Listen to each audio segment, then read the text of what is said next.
এই জায়গায় মাহফিল হচ্ছে। মাহফিল শেষ করে যখন আমরা বাড়িতে যাব, ফেরেশতারাও আমাদের আমলনামা রিপোর্ট করে নিয়ে তারা রব্বুল আলামিনের কাছে গিয়ে আমলনামা পেশ করবে।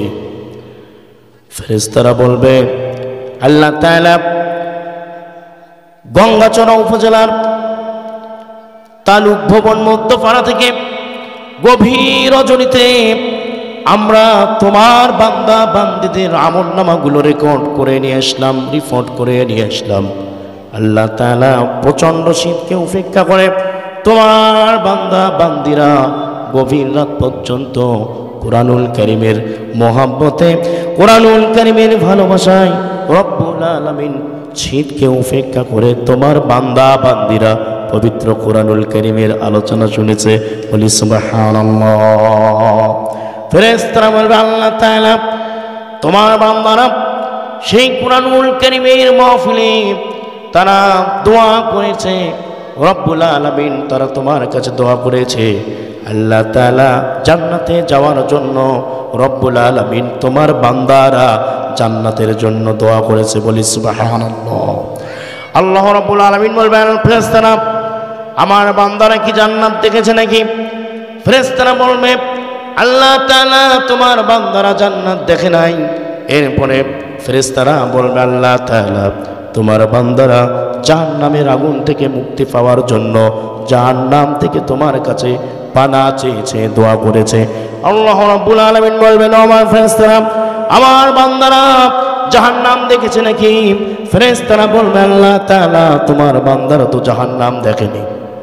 এরপরে ফেরেশতারা বলবে, রব্বুল আলামিন যে জায়গাটিতে তালুক ভবন মধ্যপাড়া, এই জায়গাটিতে কুরআনুল কারীমের মাহফিল হচ্ছে, তাফসীরুল কুরআনুল কারীমের মাহফিল হচ্ছে, কুরআনুল কারীমের আলোচনা হচ্ছে, আল্লাহ তাআলা তোমার এক নাফরমান, তোমার এক পাপিষ্ঠ গুনাহগার ব্যক্তি রব্বুল আলামিন সারাটি জীবন অন্যায়, সারাটি জীবন মানুষের উপরে জুলুম করেছে, অন্যায় করেছে, দুর্নীতি করেছে।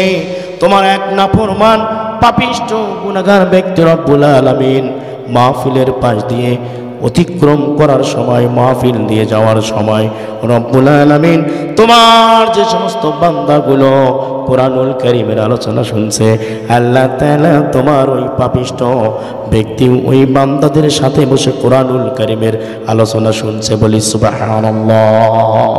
আল্লাহ রাব্বুল আলামিন এইবার ফেরেশতাদেরকে ডাক দিয়ে বলবেন, ও আমার ফেরেশতারা তোমরা সাক্ষী থাকো, আমার বান্দারা কুরআনুল কারীমের মাহফিল থেকে যে দোয়াগুলো করেছে, আমি আল্লাহ তাআলা আমার বান্দাদের সব দোয়াগুলো কবুল আর মঞ্জুর করে নিলাম। বলি সুবহানাল্লাহ, সুবহানাল্লাহ। বলি আমার যে বান্দা পাপিষ্ঠ ওই গুনাহগার ব্যক্তি, যে কিনা মাহফিলের পাশ দিয়ে অতিক্রম করে যাওয়ার সময় কুরআনুল কারীমের আলোচনা আমার যে বান্দাগুলো শুনতে বসেছে, আমি আল্লাহ তাআলার কাছে আমার ওই বান্দাগুলো এত বেশি সম্মানিত, এত বেশি মর্যাদাবান, ওই সম্মানিত মর্যাদাবান বান্দাগুলোকে নিয়ে আমি আল্লাহ আসমানের ফেরেশতাদের সাথে গর্ব করতেছি। বলি সুবহানাল্লাহ, সুবহানাল্লাহ। বলি প্রিয় ভাই আমার ওই সম্মানিত বান্দাদের সাথে